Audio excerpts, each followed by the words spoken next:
আপনারা যারা মা বাবা, যারা যে মা বাবাদের মেয়ে এবং ছেলে ওইভাবে ছাড়িয়ে দেয়, ওদের সন্তান ভগবান ওদের বাজা করে পাঠানো উচিত ছিল, বন্ধা করে ওদের বাচ্চা কাচ্চা জন্ম দেওয়ার উচিত হয়নি। ওদের জন্ম দেওয়া ওরা কি ব্যবসার জন্য দেশেন, বিনা পয়সায় মাইয়ে বিয়ে দেওয়ার জন্য এগুলো করে নাকি? ধর্মটা এটা হুলি খেলা নয়, এটা দল উৎসব নয়, এটা কখনো গৌর পূর্ণিমা নয়, এটা শুধু নোংরামি এবং দেহ ব্যবসার একটা পলিটিক্স। যেন কৃষ্ণ বলে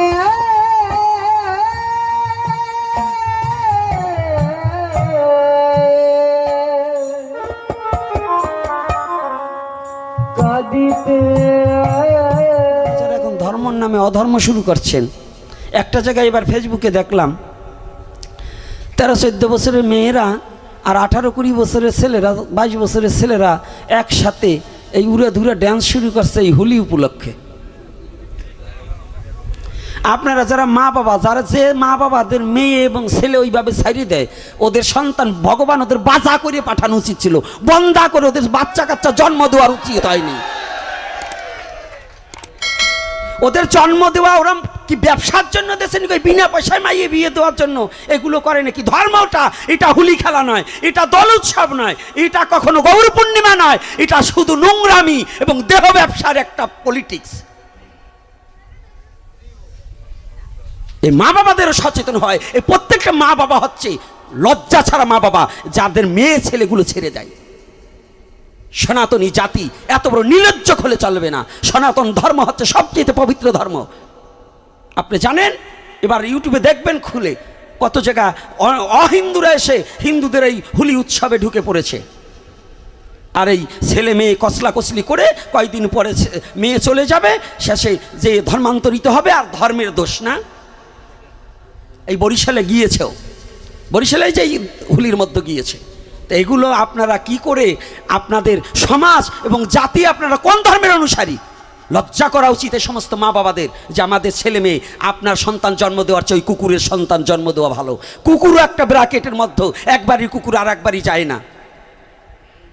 কি রাগ করছেন নাকি আপনারা? কুকুরের ধর্ম আছে, আপনার আমাদের কোনো ধর্ম এখন বর্তমান নেই। এগুলো দেখলে সমাজ নষ্ট হয়ে যাচ্ছে। আজকে যদি এগুলো দমাতে না পারেন, তাহলে আপনার সন্তান একদিন যাবে, আপনার মেয়েও ধর্ষণ হবে, আপনার সন্তান আপনার স্ত্রীও একদিন ধর্ষণ হবে। দেখুন বাংলাদেশে যেভাবে 8 বছরের মেয়ে আসিয়া পর্যন্ত নিষ্কৃতি পায় না, তার মৃত্যুবরণ করতে হয়েছে। তারপরে পঙ্গু একটা মেয়ে ভিক্ষা করে খায়, তাকে ধর্ষণ করা হয়েছে। এই বরিশালে বরগুনাতেও ধর্ষণ হয়েছে। সারা বাংলাদেশে যেভাবে বাসের মধ্যে ধর্ষণ হচ্ছে, আর আপনাদের এই যুবতী মেয়েগুলোকে একটা যুবক ছেলের কাছে ছেড়ে দেন, এই যে ধর্ষণ হবে না, এর কি মানে আছে? আপনি যদি সঠিক পিতা হন, আপনার মেয়ের সম্মান রক্ষা করা আপনার দায়িত্ব। আপনি যদি মা হন আর ছেড়ে দিচ্ছেন কি কারণে? এগুলো কি ধর্মের নামে কি অধর্ম নয়? আপনারা অকাম করবেন, শেষে দায় পড়বে সরকারের, প্রশাসনের কাছে যাবেন, প্রশাসন আমাকে বিচার দেয় না, এজন্য প্রশাসন দায়ী নয়। এজন্য দায়ী প্রথম হচ্ছে আপনার সমাজ এবং আপনারা মা বাবা। আর দ্বিতীয়তে যে যে সংগঠন, যে যে কমিটি গঠন হয়েছে, এই কমিটিরগুলো হচ্ছে আরও বদমাশ। এই বদমাশগুলো হচ্ছে টাকার লোভে এইগুলো করে।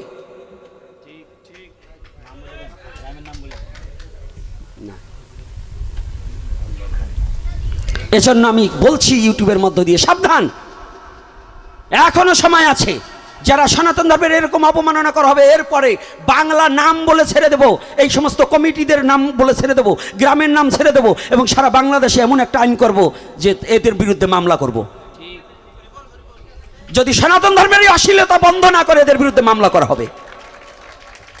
আমি সরাসরি বললাম, আমি বাদী হয়ে মামলা করব।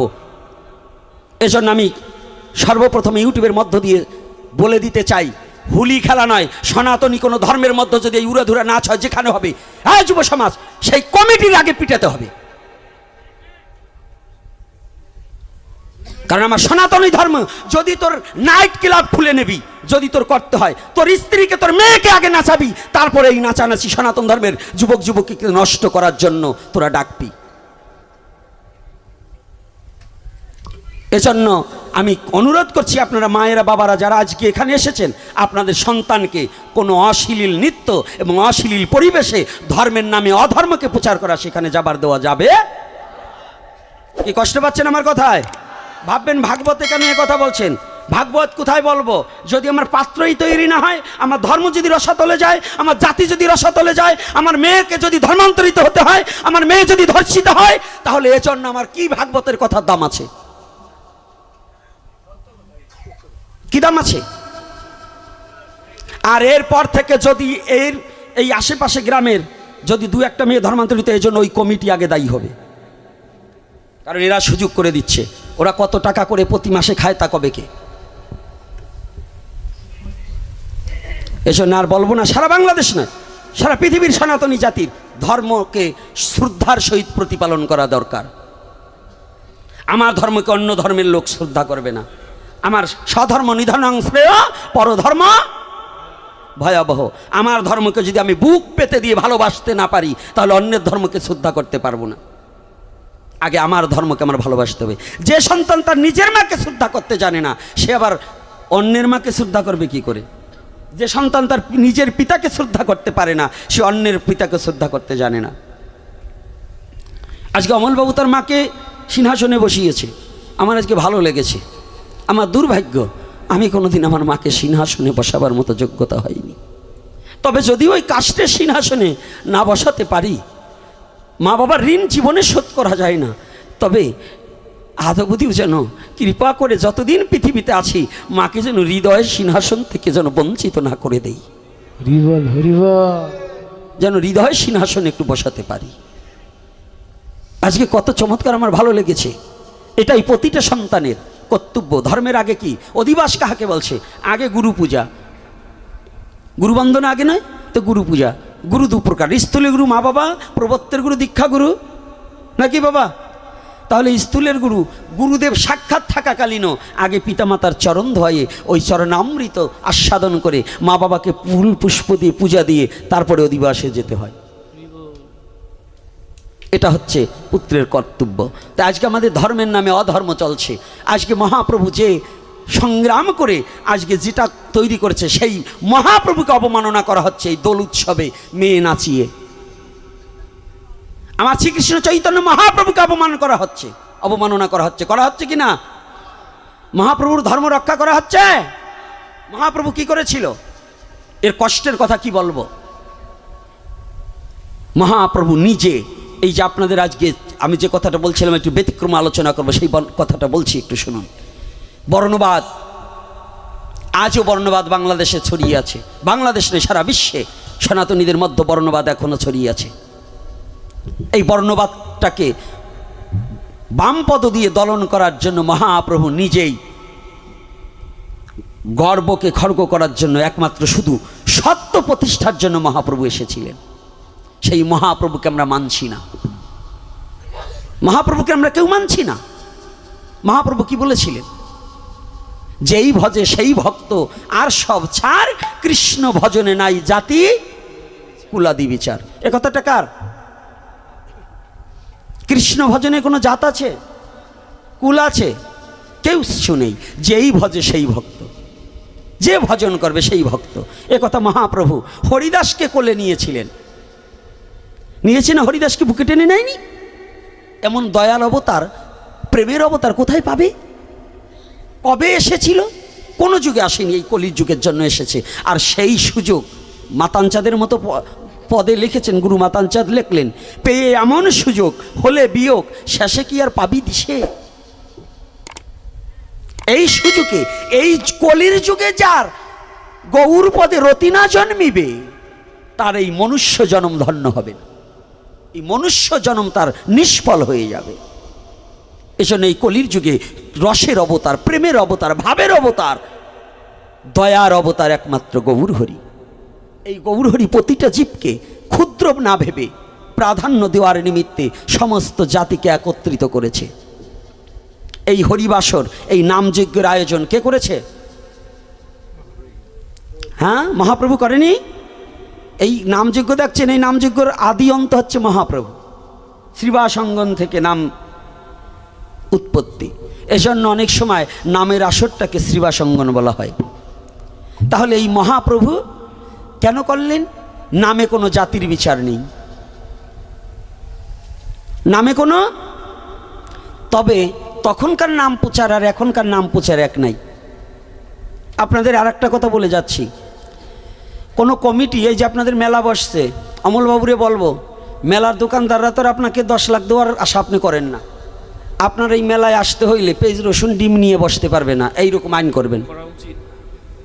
এই বাংলাদেশে যত কমিটি আছে নামযোগ্য ঠিকই হচ্ছে, তারা নিরামিষ খাচ্ছে, কিন্তু ওখানে পেঁয়াজ রসুন ফুচকা দিয়ে ডিম দিয়ে এবং হালিম পর্যন্ত বিক্রি হচ্ছে। কে এরকম আছে কি না? আচ্ছা, যদি এইগুলো বন্ধ না করেন তাহলে আপনারা নামযোগ্য না দেওয়াই ভালো, তাতে আপনার পবিত্রতা হয় না। যাদের দিয়ে নাম দেওয়ান ওরাও কিছু রাক্ষস আছে, অর্থাৎ দলের লোকও কিছু রাক্ষস আছে। ওই রাক্ষসের দলগুলো ওরা কি করে, আপনার আসরেতে বেরোয় যাইয়ে দোকানে বসে ডিম 2-3টে মারে। এই বাংলাদেশের সবচেয়ে বড় কীর্তনীয় নাম বলবো না, আমি যার কীর্তন খুব ভালো শুনতাম, তারপরে তো এখন সামনে যে ওর আসর শুনি না। আমার নিজে চোখে দেখছি 2টো ডিম সিদ্ধ করে কালীগঙ্গার আসরে, জলির পার কালীগঙ্গা, ওই আসরে খেয়ে আরসি দিয়ে আবার একটু আরসি খাইছে, ওই যে ডিমের গন্ধ কবে আরসি খেয়ে ওই ডাইকে আসরে গেল, মুখও ধুইল না।